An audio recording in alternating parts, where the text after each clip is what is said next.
নলবাৰী গংগাপুৰত চাঞ্চল্যকৰ হত্যাকাণ্ডৰ বলি হোৱা মাধুৰ্য বৰ্মনৰ ৰাজহুৱা শ্ৰদ্ধাঞ্জলি অনুষ্ঠান। নলবাৰী আঞ্চলিক ছাত্ৰ সন্থাৰ উদ্যোগত শ্বহীদ ভৱনৰ বাকৰিত অনুষ্ঠিত কৰা হয় ৰাজহুৱা শ্ৰদ্ধাঞ্জলি অনুষ্ঠান। পশ্চিম নলবাৰী আঞ্চলিক ছাত্ৰ সন্থাৰ সহকাৰী সাধাৰণ সম্পাদক আছিল মাধুৰ্য বৰ্মন। ছাত্ৰ নেতাগৰাকীৰ অকাল বিয়োগত ম্ৰিয়মান হৈ আছে আছু নেতা কৰ্মীসকল।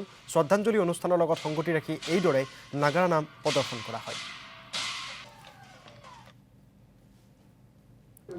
যোৱা ৩১ মে তাৰিখে আমাৰ সতীৰ্থ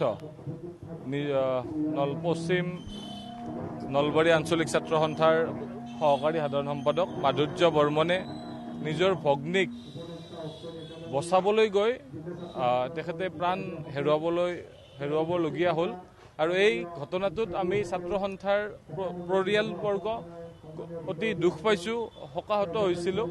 আৰু ইতিমধ্যে তেখেতৰ যি হত্যাকাৰী যিজন মূল অভিযুক্ত আছিল তেখেত ইতিমধ্যে পুলিচৰ হাতত তেখেতৰ মৃত্যুবৰণ কৰিছে।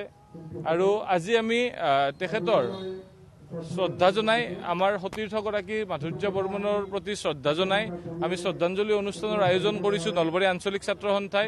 লগতে কিছু মাংগলিক ৰীতি নীতিৰে আমি নাম প্ৰসংগ কৰি তেখেতলৈ শ্ৰদ্ধা জনাইছোঁ। আৰু এতিয়াও যিগৰাকী তেওঁৰ ভগ্নীয়ে ইতিমধ্যে GMCত এডমিট হৈ আছে, তেখেতৰ আমি চিকিৎসা চলি আছে, তেখেতৰ আশু আৰোগ্য আমি কামনা কৰিছোঁ। আজিৰ এই অনুষ্ঠানৰ জৰিয়তে আমি ভগৱানৰ ওচৰত প্ৰাৰ্থনা জনাইছোঁ তেখেতে অতি সোনকালে আশু আৰোগ্য লাভ